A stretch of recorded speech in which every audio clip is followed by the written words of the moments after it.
आप देख रहे हैं श्रेय टीवी। नमस्कार, आप देख रहे हैं श्रेय टीवी, देश हित की बात। मैं हूं आपके साथ साक्षी। अमृत योजना की खुदाई से बढ़ी जनता की मुश्किलें, रियासी इलाकों में दौड़ रहे भारी वाहन, लोगों में डर और आक्रोश। नमस्कार, आप देख रहे हैं श्रेय टीवी, देश हित की बात। जबलपुर शहर में अमृत योजना के तहत चल रहे निर्माण कार्य अब स्थानीय लोगों के लिए परेशानी का बड़ा कारण बनते जा रहे हैं। समदड़िया नगर, समीक्षा टाउन और आसपास की कॉलोनी में खुदाई और अव्यवस्थित डायवर्जन के कारण यातायात व्यवस्था पूरी तरह प्रभावित हो रही। स्थानीय रहवासियों का आरोप है कि निर्माण एजेंसी द्वारा ट्रैफिक प्रबंधन के लिए पर्याप्त इंतजाम नहीं किए गए। स्थानीय रहवासियों का आरोप है कि निर्माण एजेंसी द्वारा ट्रैफिक प्रबंधन के लिए पर्याप्त इंतजाम नहीं किए गए हैं, जिसके चलते भारी वाहन अब रियासी इलाकों से गुजर रहे हैं और कॉलोनियों की सड़कों पर अतिरिक्त दबाव बढ़ता जा रहा है। समस्या को लेकर स्थानीय लोगों और सामाजिक कार्यकर्ताओं ने पुलिस प्रशासन को ज्ञापन सौंपा और जल्द समाधान की मांग की। रहवासियों का कहना है कि कॉलोनी की संकरी सड़कों पर भारी वाहनों की आवाजाही से दुर्घटना का खतरा लगातार बढ़ रहा है।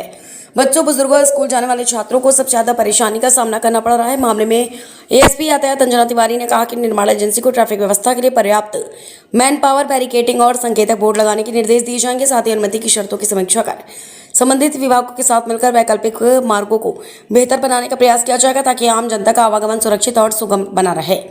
अंजना तिवारी, एएसपी यातायात पुलिस जबलपुर। वहीं सामाजिक कार्यकर्ता सूरज सिंह राजपूत ने भी प्रशासन से जल्द ठोस कार्रवाई की मांग की। सूरज सिंह राजपूत, अब देखने वाली बात होगी कि प्रशासन की ओर से किए गए आश्वासन जमीन पर कब दिखाई देते हैं और कब लोगों को अमृत योजना से राहत मिलती है, परेशानी नहीं। बिहार रजक, क्राइम रिपोर्टर, जबलपुर, श्रेय टीवी से।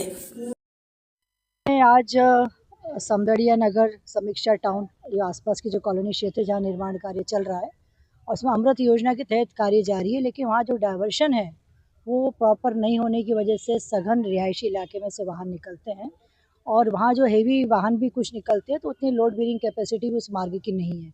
इस संबंध में वहाँ के रहवासी जो हैं उनके कुछ प्रतिनिधि हमारे पास आए हैं और उन्होंने अपनी व्यथा इसमें बताई है, ताकि इस मार्ग को हम संबंधित विभाग से बात करके बेहतर करवा पाएँ और एक सुरक्षित आवागमन का मार्ग रहे। जब तक कि अमृत योजना का कार्य पूर्ण नहीं हो जाता है, तब तक व्यवस्था को बेहतर बनाने के बारे में जो आपने अपना आवेदन में तथ्य लिखे हैं उसके हिसाब से हम पूरा प्रयास करेंगे कि आपको राहत मिले।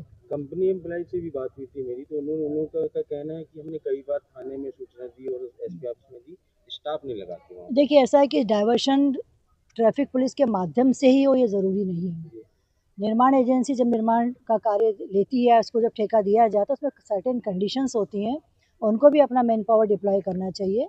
तो इस वाले प्रकरण में जब उनको अनुमति दी गई होगी तो उसमें कुछ निर्देश होंगे, कुछ कंडीशंस होंगी, वो भी मुझे देखना होगा।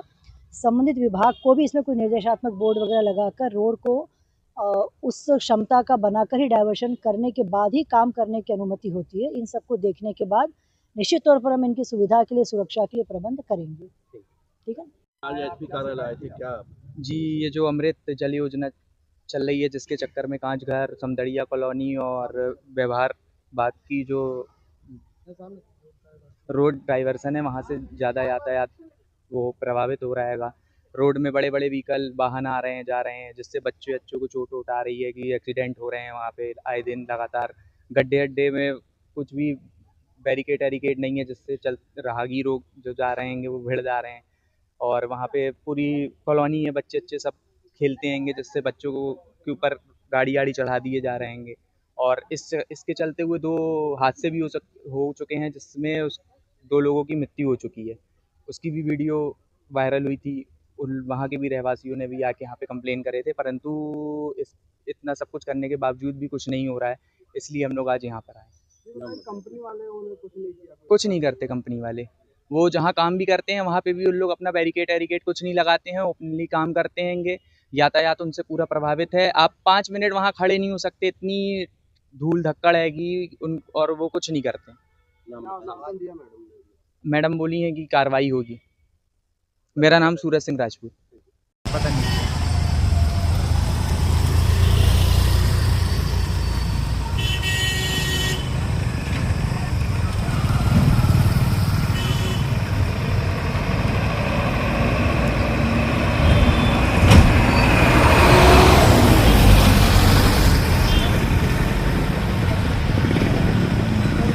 इस 15 फीट की रोड से ये देखिए आप, ये कौन है? ये बुलडोजर लेकर के जा रहा है।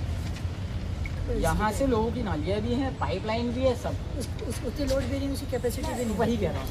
तो ये सारी जो स्थिति उत्पन्न हो रही है, ये प्रॉपर डाइवर्सन ना होने का। डिपार्टमेंट कौन सा करना हाँ, मैडम ये आई थिंक योजना तो नगर। हाँ, ये नगर निगम के ही अंडर में है। इसमें मेरा निवेदन मानना था कि ये कल्याणकारी योजना कंसर्न है, हाँ, उसको रोकना भी नहीं चाहते। हमारा निवेदन है इस पर प्रॉपर डाइवर्सन ना होने ऐसा। ये सारा जो क्राउड है ये कॉलोनियों के अंदर से जा रहा है, इसमें पुलिस लाइन भी प्रभावित हो रही है। जितनी कल तो कॉलोनी नहीं, पर इस विषय पे पहला उन्होंने जरूर जिक्र किया था। जी हो सकता है आपसे समय चर्चा हुई तो उन्होंने जरूर। हाँ, मैं कल दिनांक को भी गया था। मैडम ने कहा था मैं ठेका कंपनी को हम नोटिस कर देते हैं। मैडम ये नोटिस करने में अब कागजों के प्रदान होने में कितना समय खराब होता है, ये हमारे और आपके अलावा शायद ही कोई अन्य विभाग के लोग जाने। इसमें तत्काल प्रभाव है उनका वाला। दूसरा कांचघर चौक, क्योंकि जब ये योजना चालू ही हो रही थी तो सबसे पहले डाइवर्सन कांचघर चौक पे ही लगा था, फिर किसी कारण से उसको अलग कर दिया। एक कांचघर चौक, दूसरा इंदिरा मार्केट और तीसरा ये जो व्यवहार बाग पॉलिटेक्निक कॉलेज के लिए जाते हैं। अगर यहाँ प्रॉपर डाइवर्सन लग जाए कि किस मार्ग से कहाँ जाया जा सकता है, तो बहुत हद तक जो यातायात है ये ट्रांसफर होगा। तो तेल का पीछे जगह नहीं आएगी।